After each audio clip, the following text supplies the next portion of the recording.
Scott. How are you? Doing great. It was the Outlaw Josie Wells, and there was this little scene around the campfire, and he wanted to cut the scene down, so I went in there and I cut the music down, and the scene played. So you made a cut in this? I said, yeah, we cut right here. He says, well, you can do that? I said, well, yeah, you just...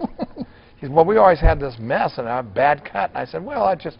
my background of learning music from Kenny Wilhoit, and he says, great. So we finished the film, and he just said to me that he his plan was for me to be with his team and be on his films. I did a play in L.A. in 1992 at the Tiffani Theater, and Jason Alexander came and he befriended. He wasn't famous from Seinfeld yet. He just started Seinfeld that September. Wow. So this is August. He becomes friends with the director. He wants to turn it into a movie, and he and I got a little bit chummy. Jumped to 1998. I'm in New York. I had a tiny role in Godzilla, the movie Godzilla. I left L.A., went to the premiere in New York on a vacation, and I get a call from my agent. Jason Alexander wants to see you for his movie Cherry Pink, which he was directing right after Seinfeld went off the air. Does she travel with you? Does she have a sense of appreciation as you as an actress and what you do for a living? No, she doesn't know what we do. My husband's on Cougar Town, and it's great. You know, she's 5. She just worries about, when can she have candy. And just listening to you savor the written words, is that a hard thing for you to do, or does it come pretty easily? Because I was totally taken in by just your voice. Well, that's very flattering of you to say so. I mean, it's something I'm not aware of. I was, when I saw this movie, when I saw the footage, because this is a wildlife drama. The studio system really, in fact, was the best way to create a core of professional actors, technicians, sound recorders. It had a level of professionalism that is unmatched. Today, you can't find that. I mean, the crew came to work and pressed Dickie's work clothes, you know.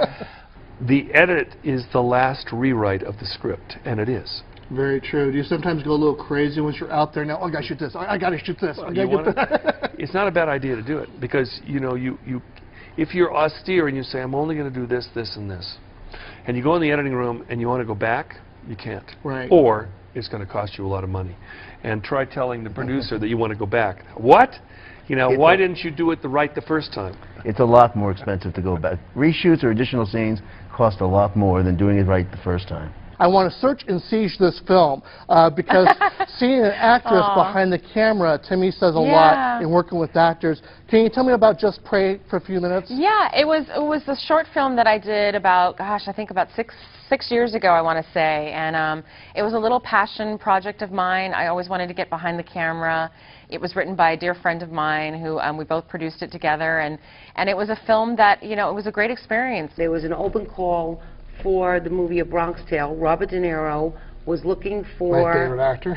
Yes, he was looking for a 9-year-old boy to play his son in the movie A Bronx Tale.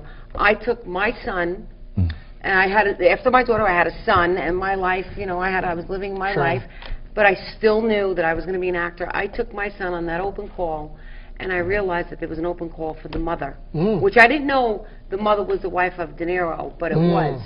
And after my son went in for the audition on this open call, I asked the casting director, can I audition for the mother? They're telling me that I need to go. They're flashing rap on, on the monitor here. So I'm having fun, but... I know the work I did in that film, and I told her way on early in that film. I'd see her when they were shooting in Los Angeles. I'd go out on the set, and I told her, wow, girl, something special here. And she says, you told me that. And I said, yeah, I told you, and I'm so happy for you. So. Well, thanks, Joel, for being here very much. Absolutely. For those of you who don't know, Unforgiven, which you won the Oscar for, is one of the 100 most memorable films according to American Film Institute. So I'm very privileged to have the very editor here and enjoying and celebrating the Reno Film Festival. I'm Scott Birmingham, and this is One-on-One with Joel Cox, and this is for your review.